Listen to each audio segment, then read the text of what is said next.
live.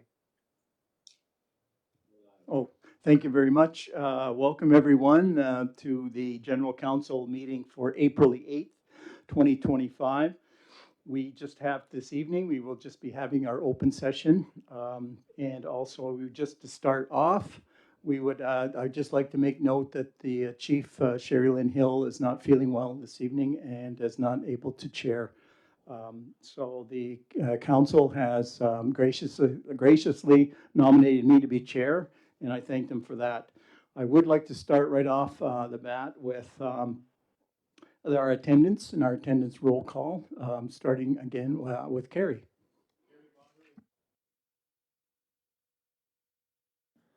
Carrie Bomberry, present. Helen Miller, present. Dale Bomberry.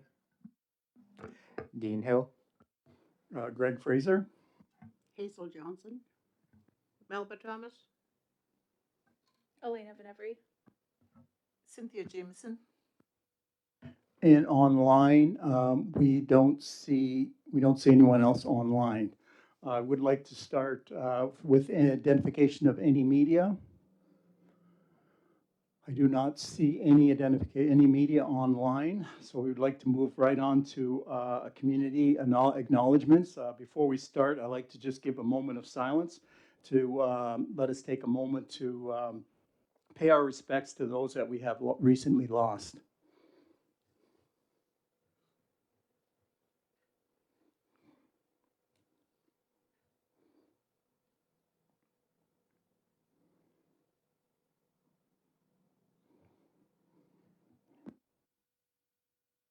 Thank you very much. We do have a special guest with us tonight, someone that's actually been in our community working very hard over at Public Works and for the Six Nations Roads Department. And he will be retiring this coming up this year after 19 years of service. And of course, he's been a fierce advocate for fair wages, manpower, equipment, and tools in order to serve our community properly.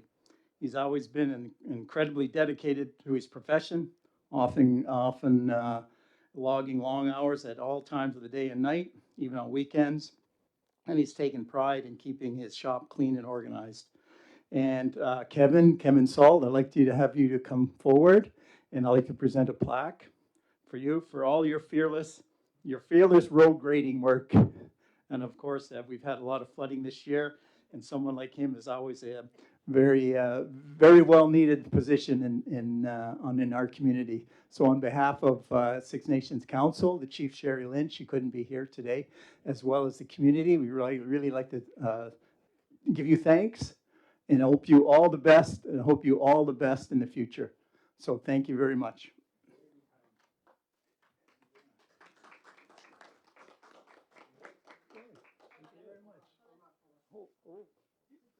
Oh, we got to take a picture. Right?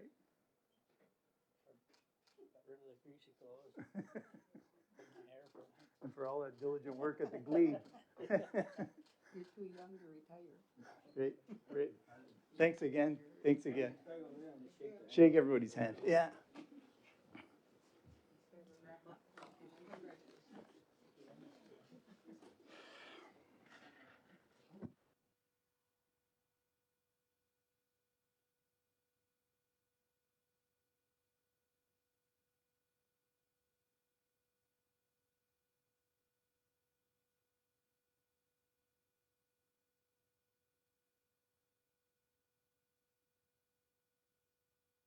And from a personal note, I also like to thank Kevin for all his work and diligent work helping us with the Glebe property. So again, thank you very much, and we wish you all the best.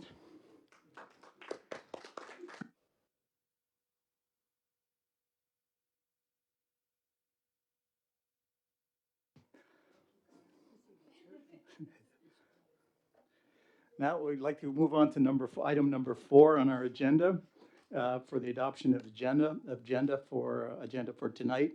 The thing is that we'd like to see if there's any new items to be added for this evening. No new items. Could I have someone to Move to accept the agenda. Moved by Dale, seconded by Carrie, all in favor. Greg, I have an item. Oh, one item, one item by Leslie and, Yes. okay, and Amos. So 2 items will be added. So could I have, could I have a mover of the adoption of the agenda with 2 items, one by Leslie, one by Amos, moved by Dale, second by Gary, all in favor. Any opposed? Seeing or hearing none, motion is carried. For number 5, and for the delegations, and we have Dorothy Patterson is here tonight, and to give us and give the community the federal election update. So if you could come forward, Dorothy, yeah, come right up to the mic, right up to the mic. Great. Yeah, just press on the button there to turn the red light will come on. There you go. Okay, good evening. Get yourself comfortable. I'm here as a mostly courtesy call. I am the Community Relations Officer for the upcoming federal election. It's a very short term because the writ was put down and the call came very quickly. So I'm just here to tell you that there is such a role. And what I do is visit around. Dorothy, just for a second. Sorry? No, that's what I was just gonna say, Dorothy, you can pull your mic down to you, because there's people online listening. Oh. So they can hear you if your mic's closer to you. Okay, thank you. Absolutely. Okay, is Thank that you. better? So a part of the role is to visit, of course, and council is very much on the top of the list of visits. But a lot of the organizations whose employees might want to come out, and there is some time off, of course, to come out and do that. And then we're trying to attract a lot of younger folks, people who have maybe not registered, have not voted before. So we encourage them to come out and register. This year, our poll is at the New Credit Community Center. So there's 4 days of advance voting, which is over the long weekend of Easter weekend. So it starts Friday, the 19th of April, 20th, 21. 18, 19, 20, and 21 are those dates from 9 in the morning till 9 at night. And of course, there's the actual election day itself of April 28th from 9:30 to 9:30. Those hours are very long, but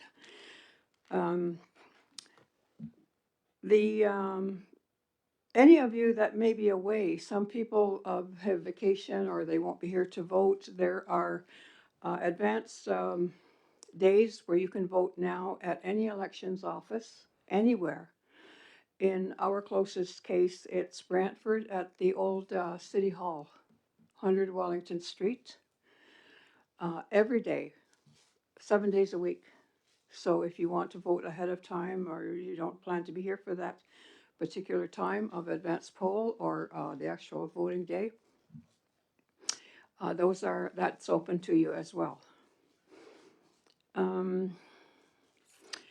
The other thing I try to do in taking care of the polls is to hire our own folks as much as we can. So I am currently looking for 2, everything's acronyms, they call them DROs, Deputy Returning Officer are the titles of the 2 jobs that I'm looking for, 2 people.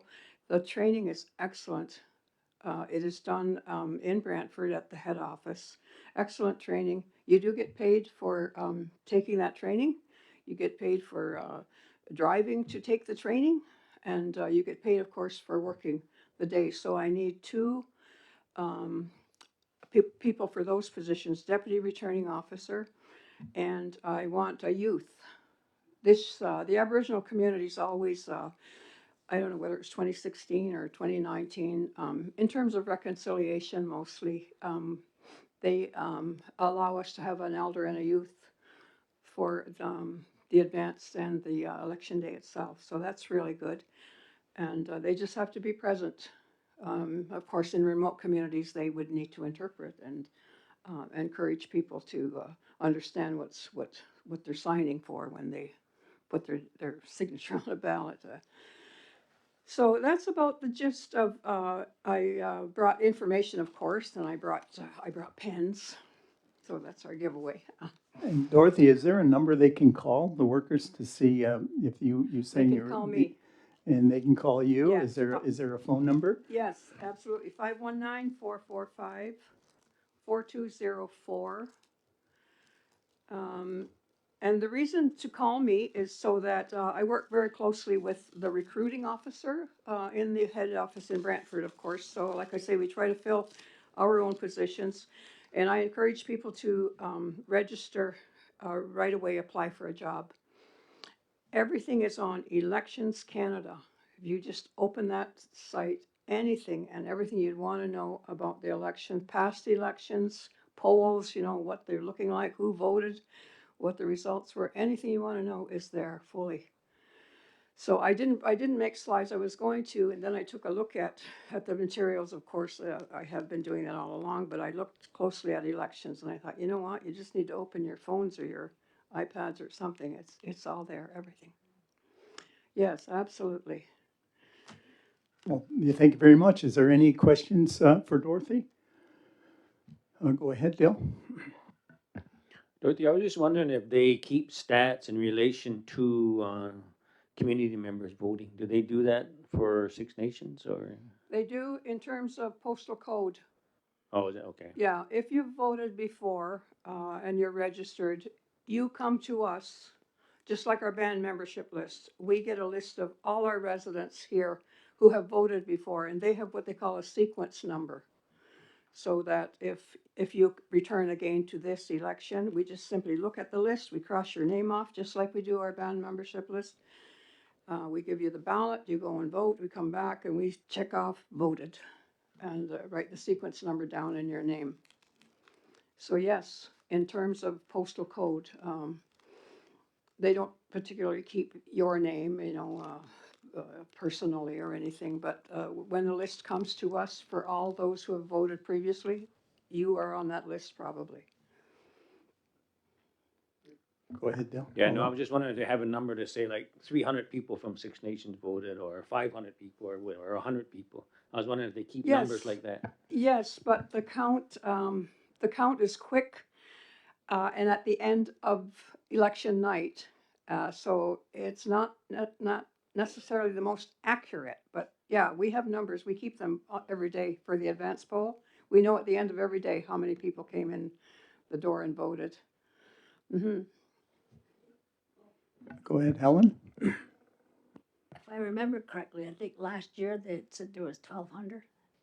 It was really high last time, I thought, compared to before. When Justin Trudeau ran, it was Yeah. very high. Those Yeah. numbers were high. A lot of youth came out then. Any other questions for Dorothy? So Dorothy, you'll be held at the New Credit Community Center, right? And that's Easter weekend. It is. And then, of course, if they want to vote now, even they can vote up at the old Brantford City Hall. They can. And then, of course, and it's the hours are pretty lengthy, so They are. they have enough time in the day, even if they're working, to get there to vote. Yes. Great. Mhm. And then again, you could check it out on Elections Canada. That would be the website. Absolutely. Okay, or give you a call if you're looking for the two workers at 519-445-4204. Yes. Please do. Yep. Great. Yes, go ahead, Elena. Dorothy, just a comment to encourage, just what you said was encourage youth to apply for those positions. I did take one when I was a young person, and it is very informative in terms of learning what the process is and meeting new people and seeing what the accountability is and is required of that process. When I worked, we did a mobile station at Iroquois Lodge, and that was my station. I don't believe that that's happening for this election. It is not happening. I wonder then if we can arrange for transportation for elders to visit the New Credit Community Center if they so choose to get out and vote, since we don't have a close proximity station. In that case, Elena, you would be looking towards somewhere in the area of the elders senior hub? Well, I don't think that it's too late in the game for there to be anything set up in terms of a mobile station. We would have to transport people to the New Credit Community Hall. So arranging that transportation. Then that's something I think we could check with the chief's office and see if that's possible. We don't have a lot of time, as you know, it's approaching fairly quickly, but maybe by our next, when would that be? That would be coming up fairly soon. If we could check on that and see if that is a possible, yeah, thing that we can do. So we could do that. We could check. Go ahead, Melba.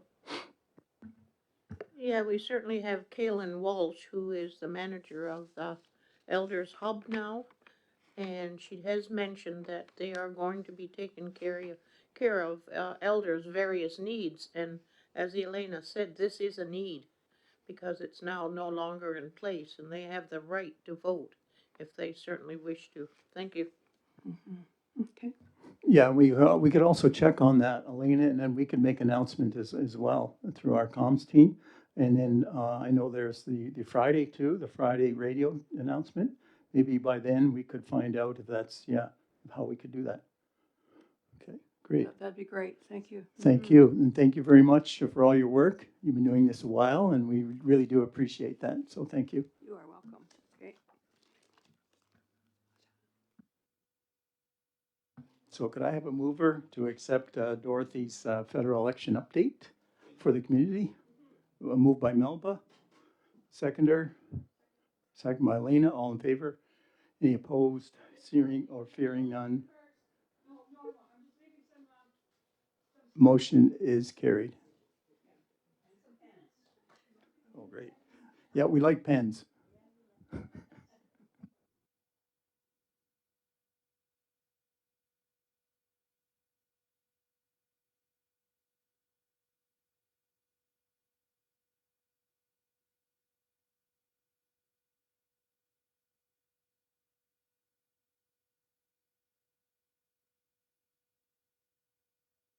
Yep, have a good evening.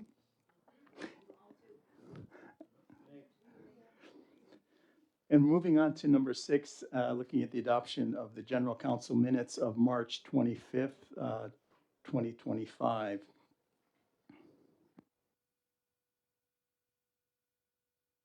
We have a mover to accept the minutes. With some comments. Move by Dale with a comment. Just on item number 5 in the minutes about the honorary leadership award, I noticed in the minutes there, it doesn't state or outline anything that these individuals were actually the bronze winner as well. It just, I know they're being inducted into these things, but it doesn't say that a lot of these Six Nations were actually bronze winners of that indoor box lacrosse. And I was just wondering if we could add that, and that's where they were actually the bronze Right. winners. Yeah, we could make that correction just to be more specific to the award and to the winners.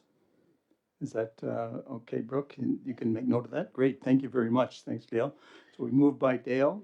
One other comment. Follow up. Go ahead. Just on that motion there, I know where it just says Councillor Key, and I know a lot of other places it has Amos Key, or it says our full name, so I don't know if that was an oversight.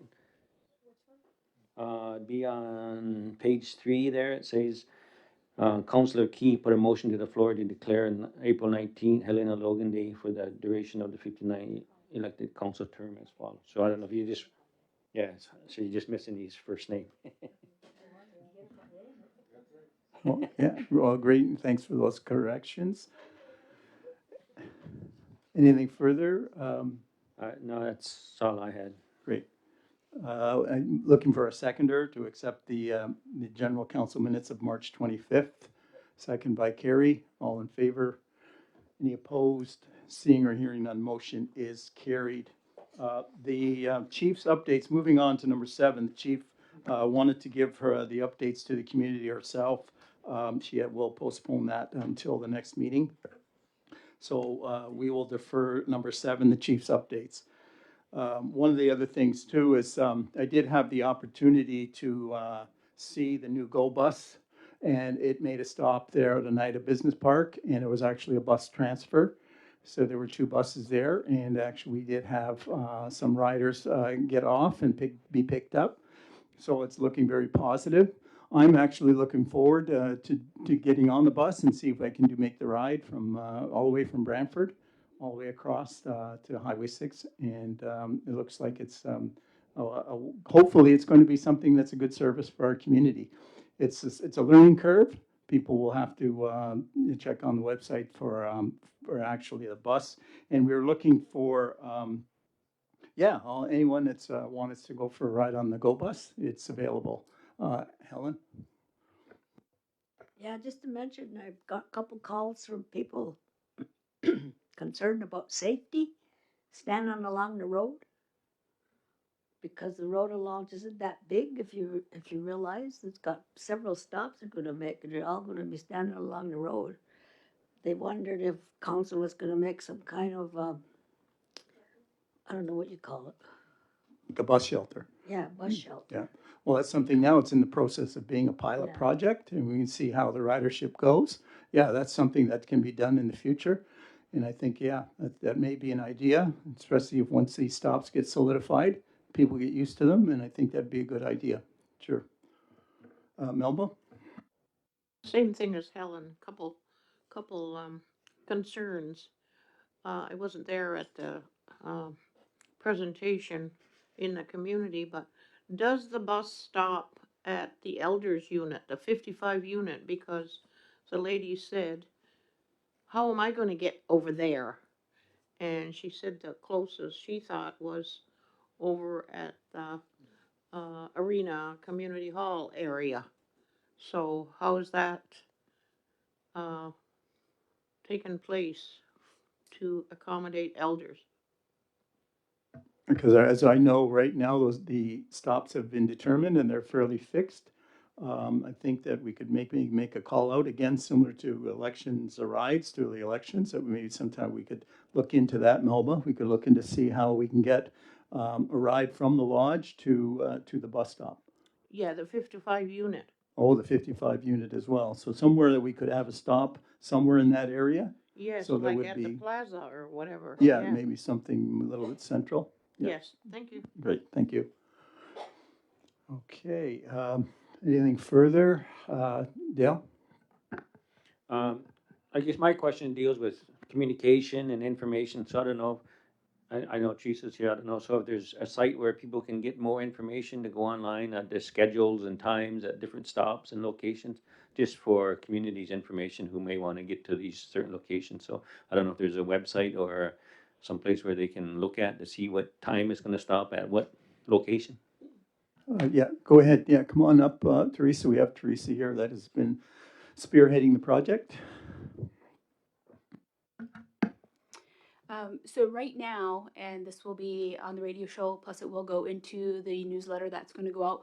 There's a gotransit.com website that'll be shown in there that holds all the information, how to plan a trip, what the bus stop locations and times are posted right there now.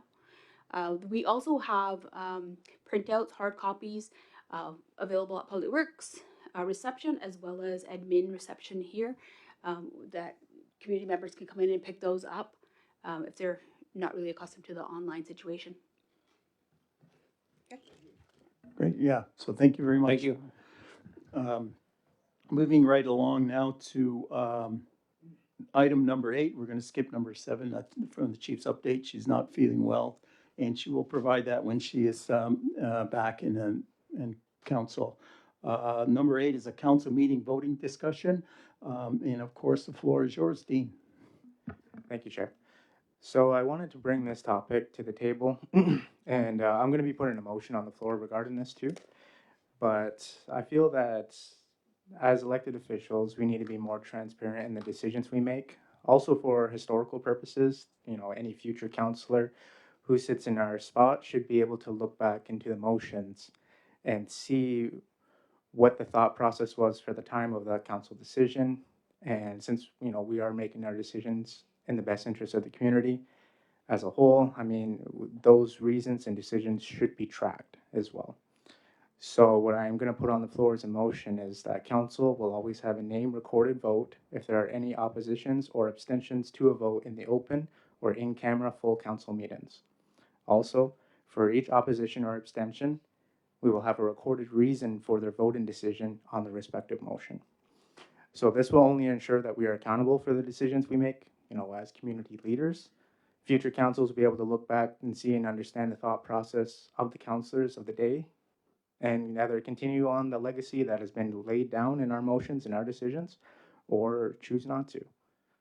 So I'm bringing this to the table is because a lot of the information that to kind of catch up on myself as a new counselor has, there's a lot of vote-ins, how they're currently recorded as just simply for abstention, for example, and then for, or whatever it may be, X number of four, no problem, for passing of certain motions. And no reason behind certain decisions kind of leaves us in a blank. Like we don't know what decision was already being pre-established, which then creates a cycle of us constantly renewing everything. But if we had these decisions tracked, and then we would be able to see what the thought process was at the time when the motions were made. So that isn't in place now. So I'm asking council for a new amount of rules to hold us a little bit more accountable. Thank you. My question, I'm glad Shirley is here, that if that goes against, if there has to be any policy or policy changes to that effect, I think that, I guess it is up to council to make those. But let me just to clarify, Dean, is that all voting would be, you would have to give reasons for your vote, basically. Okay, Cynthia? I agree with your sentiment there, Dean. So people understand the thought process. And I believe that's sorely lacking. And that's because of us. And I'm referring to all of our closed meetings. And we've talked about this many a time, but I haven't seen a movement. That is, we have two meetings, or we have two general council that are open. We have per month, and we have a finance meeting that is allowed to go in camera for items that meet the in camera rules. And when we have two political liaison meetings per month that are all in camera. And the reason I understand that is because it's all of our committees, the recommendations from committees automatically go to in camera. But I thought we had a discussion where we said, because we've questioned it, if there's items on the in our political liaison that don't meet the rule, remember we have the in camera rule, then they should be open. And I don't know what's holding that up, because that's where our membership really get insight into what are people thinking. That is, for many of these items, there's considerable discussion and debate. And I think it's very healthy. And because when you speak, any of you speak, we're listening. And a lot of times you change your mind based on what people have said. So that's very true. But also, I think we're not helping ourselves, our community, by having all those meetings closed. The political liaison, I thought we had agreed that we'd look at the whoever does these agendas up, look at it, and whatever doesn't meet the rule for in camera would be open. I just wanted to add that, but I share your sentiment there, Dean. Yes, so in the way I understood it too, that there is a possibility of moving a certain item from the political liaison into the open on the Tuesday night, usually. Dale, Jim? I mean, I know when we discuss issues here, and there's a lot of discussions, and I know we have pros and cons and different thoughts from the individuals who are maybe in favor or not in favor. But I think before we institute anything or make any resolutions, I think I guess I know Shirley's here because I know it's going to have a huge impact with the recording secretaries in relation to, um, I guess, detailing what's in the minutes. And usually in the discussion when we're having it, we do voice our opinion whether we're in favor or against any discussion that's happening. And I guess that goes back to what is the amount of volume or what is being um, recorded or noted in the minutes. And it's something that we just passed minutes from last week. So that's our opportunity to look at whether they're correct or whether we need to add things or change things. But I know this is going to have, I guess, somewhat on a impact with the recording secretaries. So I don't know I know Shirley's here. I don't know what her thoughts are in relation to that. It will have an impact in regards to the time wise that it's going to take for, which is good. It's just the matter of, I guess, the impact on how it's going to roll out. And I agree. Like the more information that is there for the future generations to read and see is good. But I know the decision is the decision, whether it's a 7-6 vote. It's still a decision, and I understand the rationale as to why someone would want to state their opinion on it. But I'm just looking at, I guess, in regards to the recording secretaries, how it's going to have an implication on their work. I mean, I guess, in knowing the detail, I guess what council wants in the minutes. I know historically years ago, like the minutes were pages and pages because they had picked up all the conversation. The secretaries had documented all the conversation. So who said what? And I don't know, I guess we're looking at what are we going to start collecting, I guess. And so I know it's going to have an impact, surely. So I just want to know if there's any thoughts you have in relation to the implications, I guess. Yeah, go ahead, Shirley. Okay, first of all, with regards to the first question and the procedure, that would be something that we can, if if council is agreeable to it, that will be it will become incorporated with the procedures for council meeting committee and council meetings. So once the motion, when there's a mover and a second and it gets passed, so it'll just be incorporated in as part of those procedures. With regards to the amount of work that it'll take, of course, there is extra work with the recording and whatnot, but that's not to say that it can't be done. And just by way of information, we are looking at, just so that you are all aware, we are looking at going forward, purchasing a software that will actually create all the minutes and the agendas. And with that being said, with that software, the mechanism for voting will actually be viewed. It'll be done online. You'll be able to see it. So so yes, it will create extra work, but the short end is that it can't. The secretaries would, as if it's a direction come from council, they'll still do that.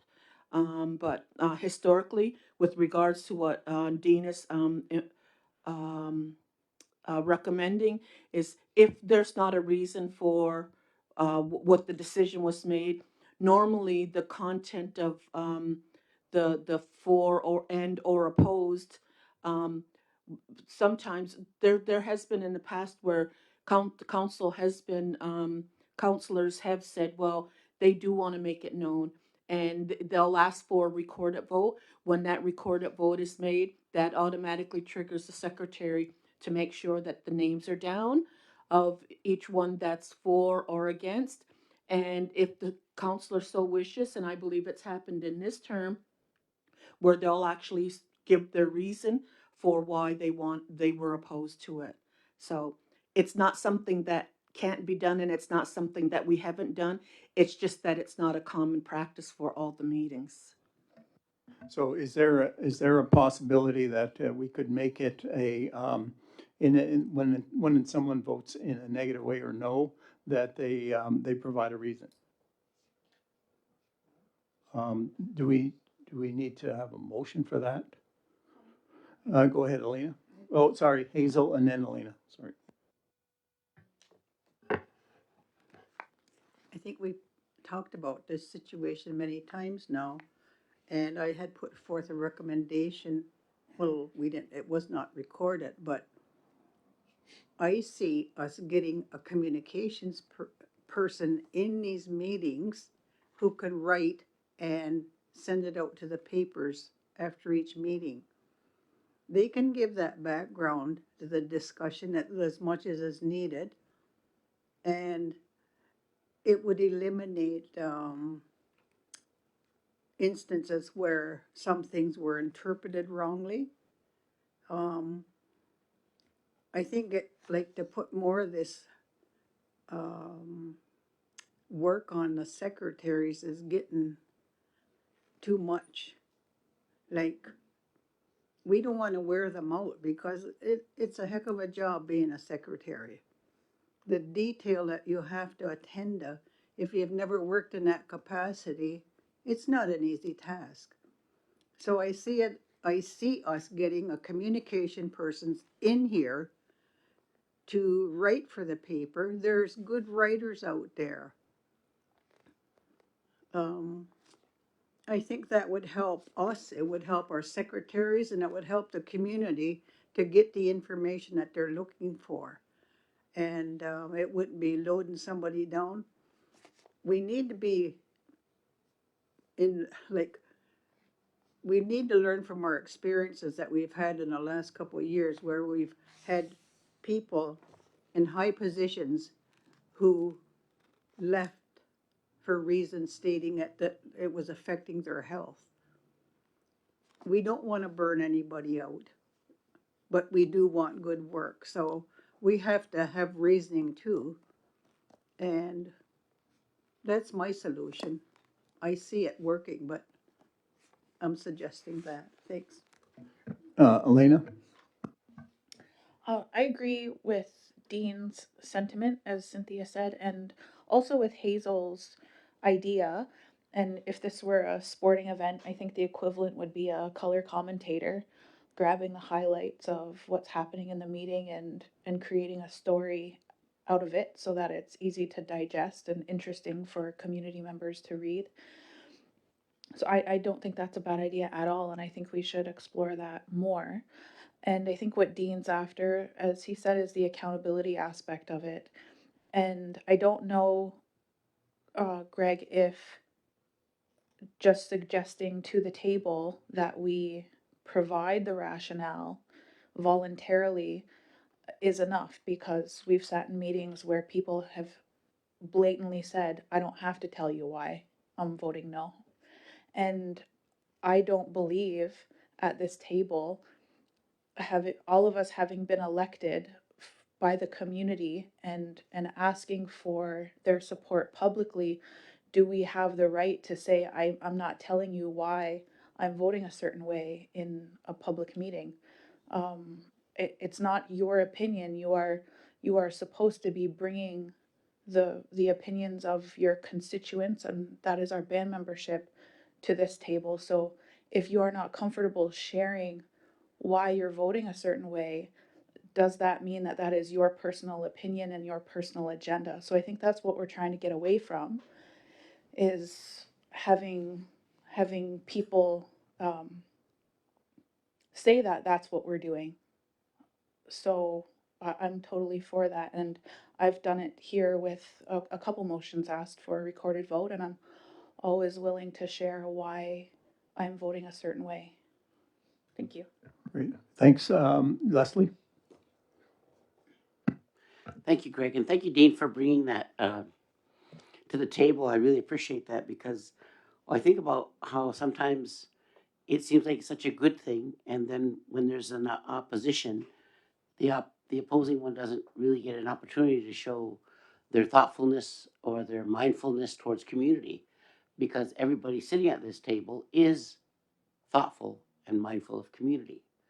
And because of that, our community needs to know who we are also, whether it's a yes or a no.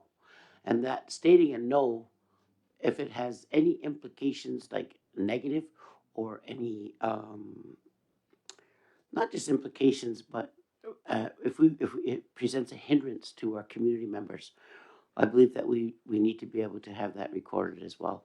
Because in future, our, some, look out in the audience, how many community members are here today.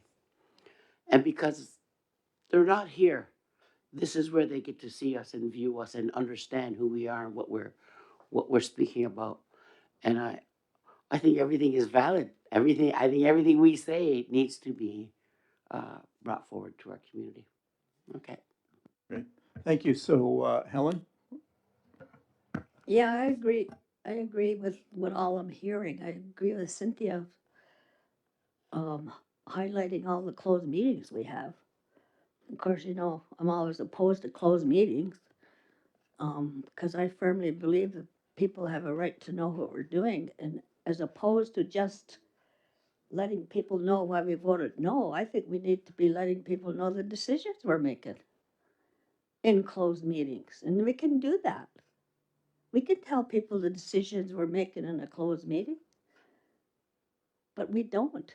That's what people want to know. What are you, that's why they say we're not doing nothing, because they don't hear nothing that we're doing anything.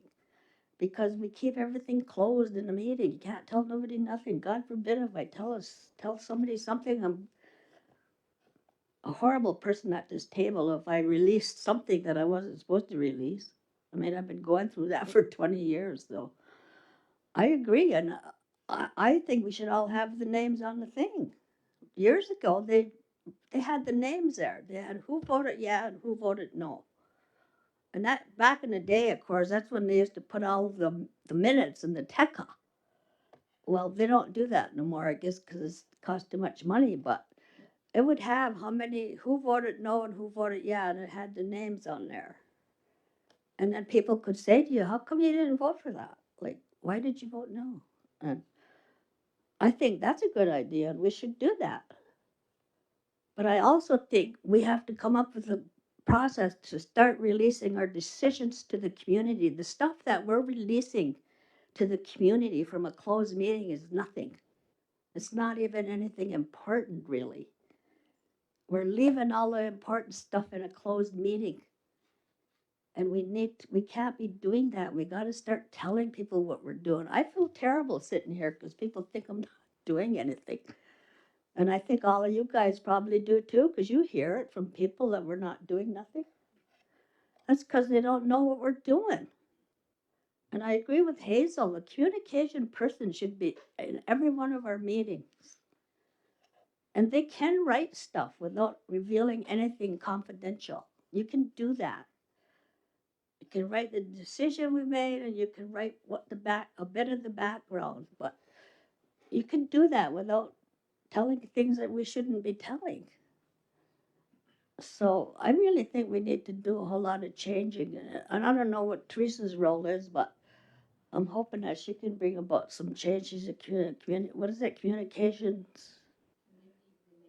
Community relations. Well, what better community relations than to tell the community what we're doing? I mean, geez. Those are my comments, but I agree. I think it's, and I know, like Dale said, it's going to be hard on the secretaries, but really, when you stop and think about it, the secretaries work for us. Sorry, Brooke. All right. Great. Yeah, thank you for all that information.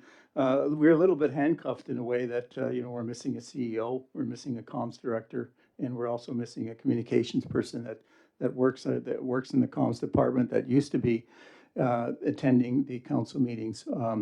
Anyway, I have Amos. Yeah, I agree with what's being said today, and in the language we say "skyhwat," that we support the discussion. Anyway, I, what I'm bringing up at the end of the agenda will be interesting. Because, as you know, full disclosure for the community, do you know I run a radio station? Anyway, we're going to do a pilot now about, but I'll talk to you when it's my time on the agenda. But just to know, we're going to do a radio pilot now, speaking to the community, because we have the equipment, we have the facility to take in phone calls live on the air. But I'll give you more. I'll disclose that a little bit more when it's my time on the agenda. But I just wondering how come, speaking of communications, why there's nothing on the agenda about where we are in the process of finding our CEO, or it's not on the agenda. I think that's something that we could probably ask the chief to see what stage that's in. Yeah, yeah. And yeah, and give us an update on that, because Yeah. as you know, we have a few positions to fill. And then like I said, it kind of handcuffs us at this point. Yeah. And a lot of the decisions that we could have moving through the system, we don't have those people in place that, that can get us an answer and get us Yeah. moving. So, yeah, anyway, I've got Melba and then Cynthia. Yeah, thanks to Dean for bringing this forward, of course. And as you can hear, Helen has been the loudest over the years to say we need more transparency. We need more information, and she's spoken again tonight. I think it is really important, but I have been very surprised and don't understand over the years why someone votes against something and the rest of us, the majority, do. So I'm like anybody else. I may change my mind.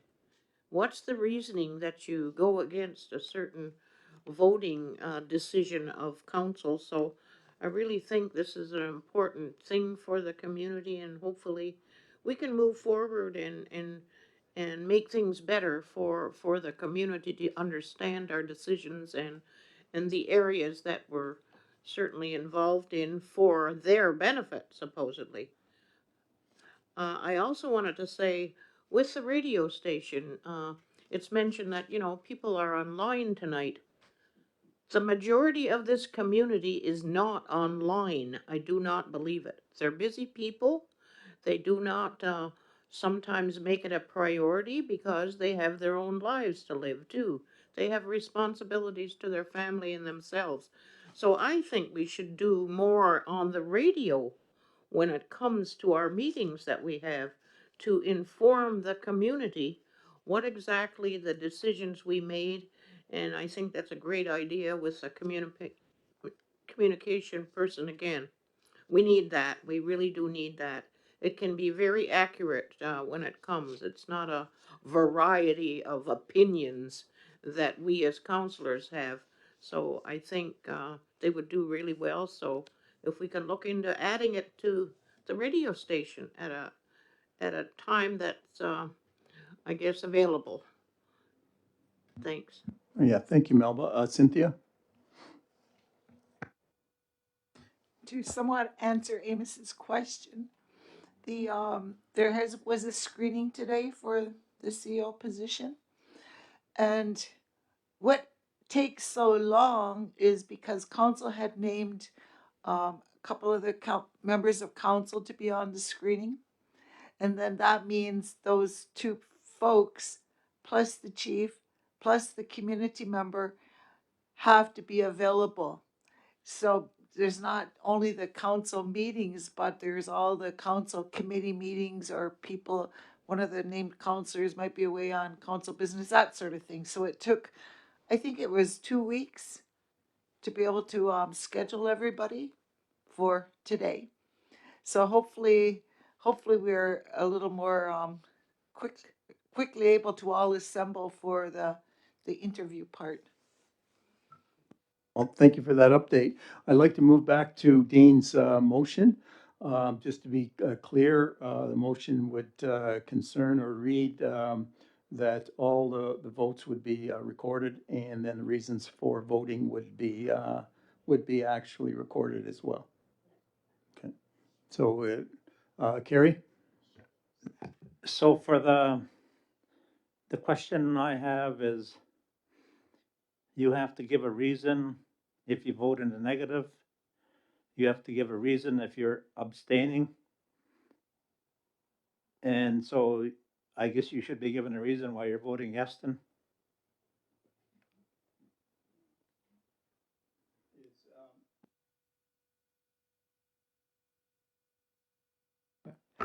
Yes, I would say that if we're voting for the motion that is proposed on the table, I think it's pretty straightforward on why we're voting yes because of the information. But if anybody has any different thoughts on why they would be saying no, then I think it'd promote really good discussion on the table why people are voting or thinking differently. And and there's nothing wrong with us thinking differently. I think that's healthy if we have different opinions on certain things, and it's good to share that amongst ourselves. Yes, could we hear the motion in its entirety? Here we go. Okay. So the proposed motion that I have is council will always have a named recorded vote if there are any oppositions or abstentions to a vote in an open or in-camera full council meeting. Also, each opposition and abstention will have a recorded reason for their voting decision on the respective motion. So the motion is on the floor. Moved by Dean. I'm looking for a seconder. Second by Melba. All in favor? Any opposed? Hearing or seeing none, the motion is carried. Motion to waive second reading. Moved by Dean, second by Amos. All in favor? Any opposed? Motion is carried. Yeah, thank you, Dean. Helen?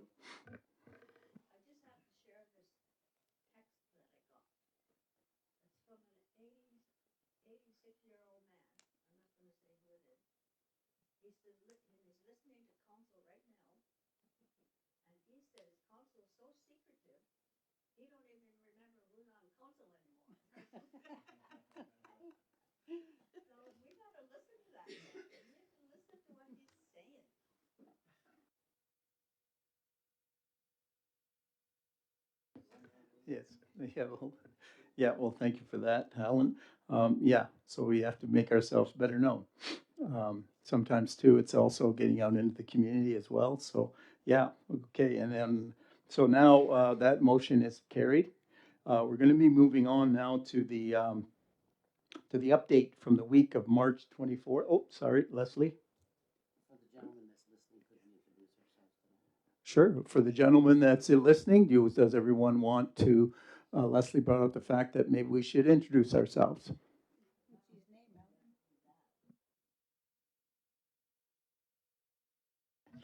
Yes. So maybe an outside counsel will introduce ourselves if he wants to come up and visit us. Okay, in the open session, actually.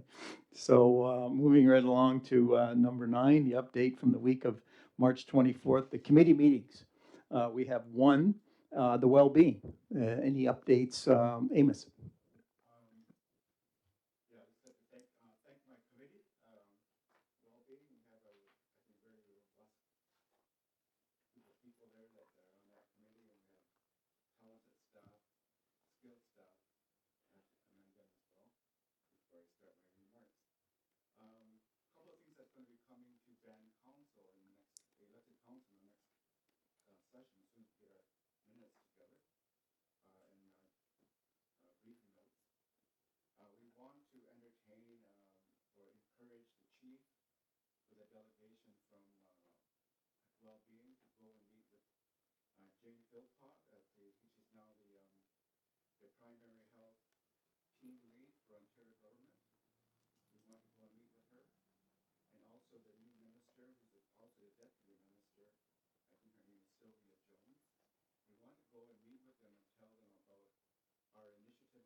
center and the potential for venture capital investment. We looked at that as well, and I think that's very admirable of our staff to bring that forward to us, to our attention. That will be brought to council as well. Just giving you a heads up. Um, the third item is that I'm being asked to attend on behalf of the chief on May 15th. The Grant County Health System is releasing their strategic plan from 2025 to 2030, and I'm sure they're trying to include Six Nations as part of that strat plan for their probably a new hospital that they're trying to establish either in Brantford or along the 403, I understand. I mentioned about the brainstorming was really well done. A lot of us got to say what we would like to see in the health center, and as you know, I've been asking and putting first dibs on our new property along Fort Line and Tuscarora Road for this health center. But there's lots of discussion we have to have with even just servicing that property, the water and electricity. So there's lots going on, but I would like to formally request that through the set-aside process for land. And the last item that we talked about is Beneoski, the medical center.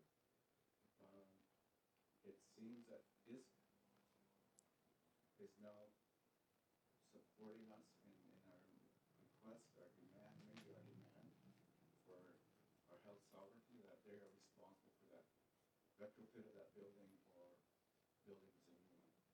So we're in the throes of these conversations with that as well. So that's will need more discussion as well. And it was good news that we're going to get reimbursed for our dental trailer that we have next door. So that's good news as well. So all of that will be brought to council in the next, when we get our minutes ready for our request in our brief minutes. So I can share that verbally, what we've done so far. Hazel, Leslie, and Melba, you're on the committee. You have anything to add? Please do. Okay. Right. Come back and forth. Okay, Hazel, go ahead.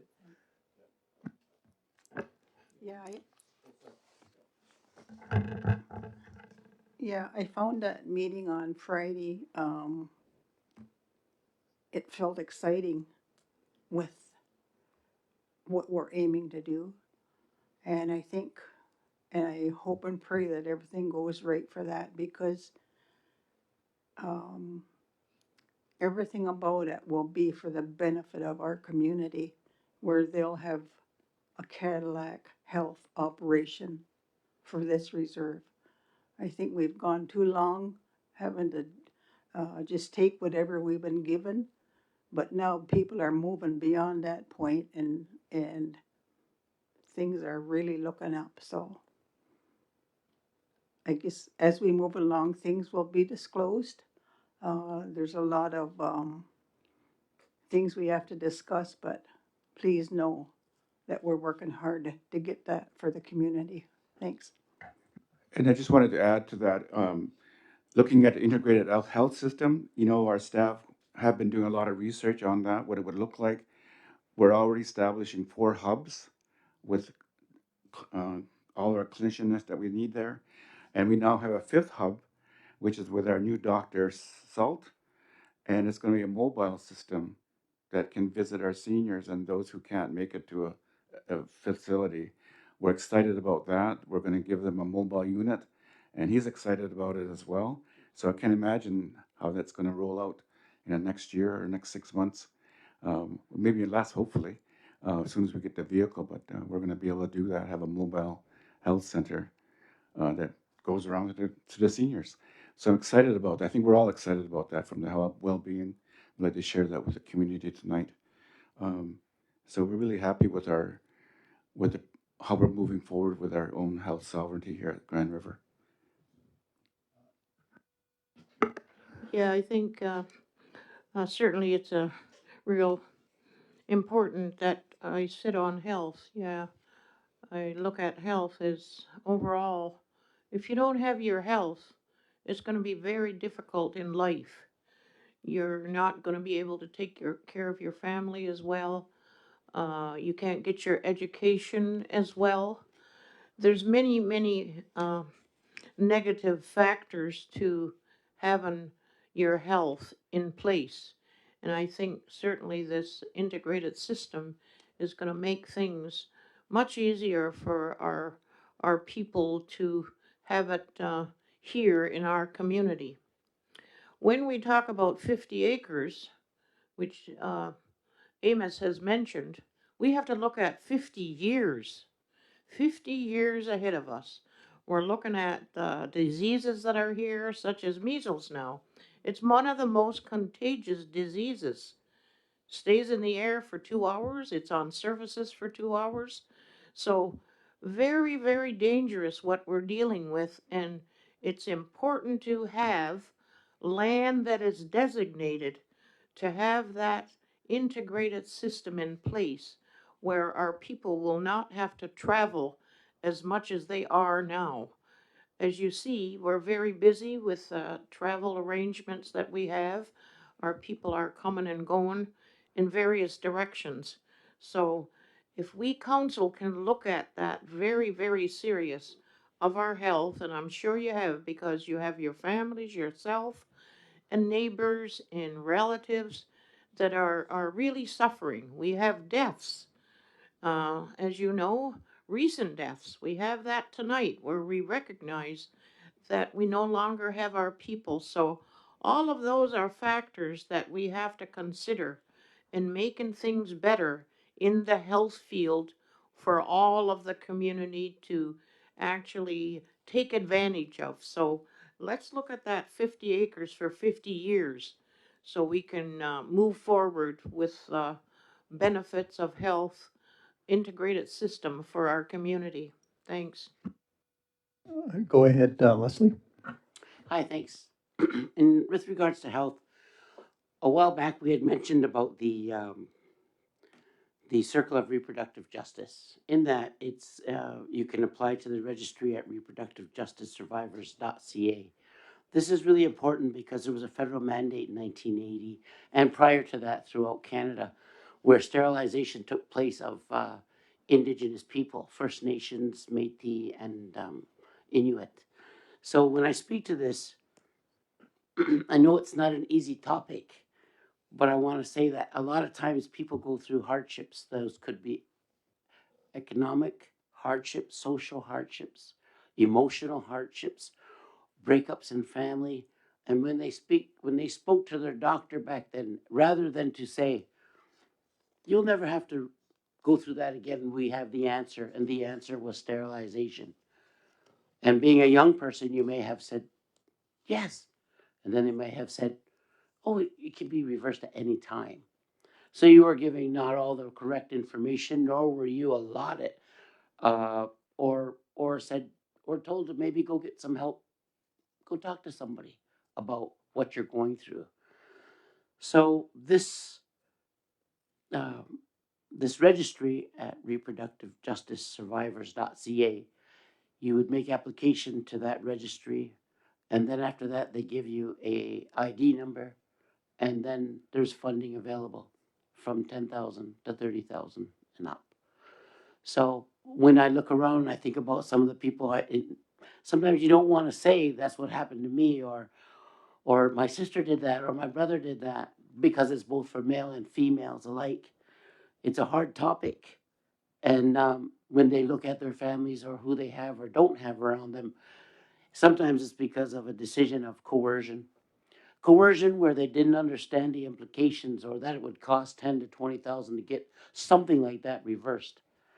So with that, I just want to let our community know that we're here for you, and you can contact health services, or you can go online and there's like I said, the registry at reproductivejusticesurvivors.ca, and they also have support systems there. So, and if you have any questions, I'm available as well if you want to reach out and ask me some questions. Great. Thank you very much, Leslie, for that information. I have Amos and then Carrie. Okay, well, everything. Yeah, just talking about what Amos said about his mobile unit. I was just thinking back in the day, it must have been the late 50s or early 60s. They had a nurse come around to the community from Lady Wellington Hospital. Her name was Miss Aird. Remember, I don't know whether you was older ones remember that. Yeah. Yeah.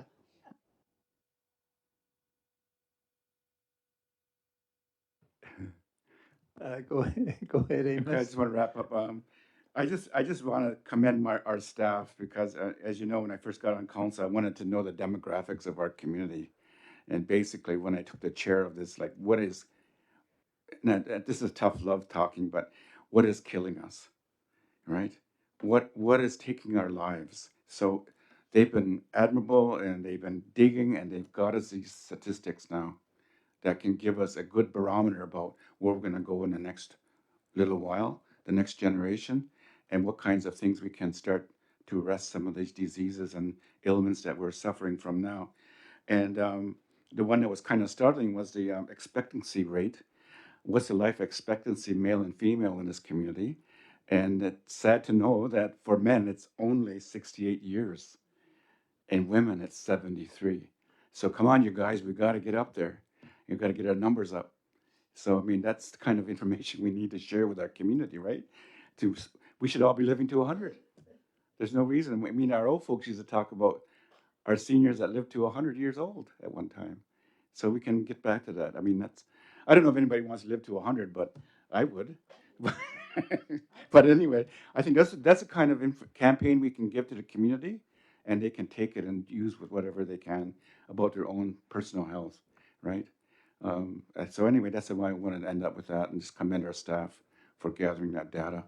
And all of that's protected on our own process of data sovereignty that Dean is leading. So thank you for that. So that's my report, my verbal report. And then, of course, we'll have the minutes come to the council, and then we'll have some um, briefing notes and as well as some recommendations. Great, yeah, thanks a lot for that report, Amos. And I also like to thank Amos for allowing me to be a visitor to the committee as well. It's always invigorating to hear how healthcare is moving in a positive direction. As you know, we did send, and to your point about health, our health team, they did go visit an integrated healthcare system on a First Nations in actually, I believe it was Alaska. It's called the Nuka. And of course, it gave us a lot of ideas. The only difference is, of course, and it's up to us now is to, and I see, of course, with the venture capital investment, it's something that, it's something that's going to cost, and I think it's up to us now to get out there and find that money that's going to cover it. And I thank you for all of those comments. I would just like to have a mover to accept Amos's well-being update. Moved by Hazel, second by Elena, all in favor. Any opposed? Seeing or hearing none, motion is carried. Going on to new items, we have Amos, and we have a second item from Leslie that she's asked to put in camera. So this one, before we go to the motion to adjourn, we're going to attend to Amos's new business. Okay, I just wanted to, we're going to pilot at CKRZ a phone-in community radio show next Wednesday. We hope to start the 22nd. And our first theme is going to be about security with the dumping of soil. Like, we want to hear from the community on the air. And I know the community had a community meeting at the community hall 2 Sundays ago. I think it was on March 22nd, led by Laura Curley. And I thought it was a well-attended meeting from what I'd seen in the past of how many folks came out. And she chaired it very well. There were some kind of remarks made, but she was able to control the conversation. So she's going to be my co-host for that evening. And we're going to call it Goweno Daji, and it means the voices are coming. That's what it translates. Onondaga, Goweno Daji. So that's what we're going to call the show. The voices are coming, so that we're going to have different themes the throughout the year, and we're going to hear from the community. So I just add on to what was just said about getting information to the community. So she's going to come on. We're going to bring in some experts on soil and talk about what the research they have been finding about research, what kind of research soil we should be accepting here, that kind of thing. So it's going to be an open conversation, and they're going to. I don't know whether everybody got her package that she mailed out to everybody for that day, that Sunday. Yeah. So that we're going to review that as well with the community and talk about, we have the right to accept, I suppose, soil on our properties, but we also have a responsibility. And that's what we want to try and impress upon our listeners in that evening is what is our responsibility? We only have so much land here. And so what does that mean? What does that mean to us as Ongwahongwe Haudenosaunee people? So anyway, we want to kind of have that kind of conversation. And of course, those that are belligerent on the air, we go, you're cut off, you're hung up on. So when we'll have a disclaimer about that, if you're going to be belligerent, we're going to cut you right off. And we'll screen you next time you try to call in. But anyway, that's what we're going to do. We're going to have a disclaimer, and these are our opinions and our voices to talk about the Wenodache. So that's going to happen hopefully next Wednesday at 7:00. And it just so happens it's a night we're not meeting, I don't think, as full council. So you have no excuse not to listen with your coffee. So anyway, I just want to present that, and that's what we're going to be doing. Well, It's yeah, a pilot, of course, it's a pilot. So but there's other themes that have already come up, suggested. So anyway, we'll look at that. One of them probably is going to be the dog bites. Anyway, thank you. Right, it's always good to get the community engaged. It's always good because, as you know, we govern from the bottom up, so it's always good to get people out and get engaged, no matter what subject. But it's nice to have the radio station involved as well. Go ahead, Amos. Yeah, and I would hope some of the council, my colleagues will come on air as well to talk about, because they all have opinions, they have observances as well. So we hopefully you will come and join us when you know there's a theme that you want to talk about. Great, thank you very much. Thanks for the invitation. Moving on to, I need a motion to adjourn the open. Motion by Dean, second by Leslie. All in favor? Any opposed? Hearing or seeing that motion is carried. So I'd like to thank the community this evening. It was a short meeting, some good discussion on certain items, and I hope everyone has a very good evening. And again, if you're not vaccinated, get vaccinated for measles. I'm a big vaccinator. I had 4 vaccinations last week. So yes, I'm all into vaccination. So if you can, get everybody vaccinated, especially the younger ones. So thank you, everyone, and have a very good night.